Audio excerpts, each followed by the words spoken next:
আজকে আমি হিন্দু মানুষ কেন জামাত ইসলামে আসলাম? আমি একটা তথ্য দেখেছি এবং একটা নিউজ দেখেছি, সারা বাংলাদেশে যে দেশ স্বাধীন হয়েছে প্রায় 54 বছর হয়েছে। 54 বছরের ভিতরে দেখলাম হিন্দুর বাড়ি ঘর 70% বাড়ি ঘর একটা রাজনৈতিক দল জোর করে নিয়ে গেছে।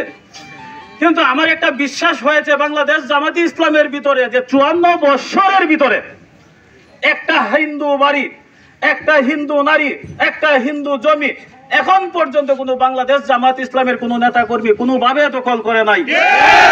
সেই কারণে আমার বাংলাদেশ জামাত ইসলামের মাঝে এতটুকু একটা আন্তরিকতা সৃষ্টি হয়েছে যে আমি যতদিন বেঁচে থাকি আমার ইউনিয়ন এবং আমার উপজেলার বাসীর কাছে অনুরোধ করব যে আমরা একটা ন্যায়ের উপরে ভিত্তি করে সারাটা জীবন যেন আমরা বাংলাদেশ জামাতি ইসলামকে বিভিন্নভাবে আমরা সহযোগিতা করতে পারি। এই হলো আমার আশা। আর একটা জিনিস হচ্ছে, আমি যে কথাটা না বললেই পারতেছি না, আজকে আমরা প্রায় 300 মানুষ রেডি হয়েছিলাম আমরা এই অনুষ্ঠানে অংশগ্রহণ করার জন্য।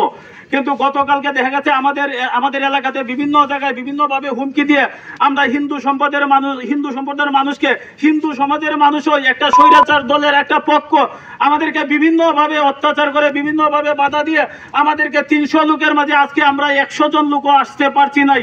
আমি আপনাদের বাংলাদেশ জামাত ইসলামের সহযোগিতা চাইতেছি।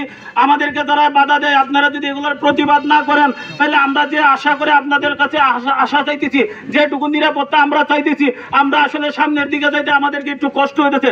বাংলাদেশ জামাত ইসলামের কাছে আমার অনুরোধ, আপনারা আমাদেরকে বিভিন্নভাবে সহযোগিতা করবেন, তখনই আমরা মুসলিম থেকে আপনাদেরকে সহযোগিতা করার আমরা সম্ভাবনা পাবো বা ইচ্ছা করলে সহযোগিতা করতে পারবো। আমরা বাবুর কথায় একথা নিশ্চয়তা দিতে পারি, বাংলাদেশ জামাত ইসলামী যারা করে তাদের পিছনে আমাদের উপজেলা জেলা কেন্দ্র সব সময় থাকবে। হ্যাঁ, সকল জনশক্তি তাদের পক্ষে থাকবে।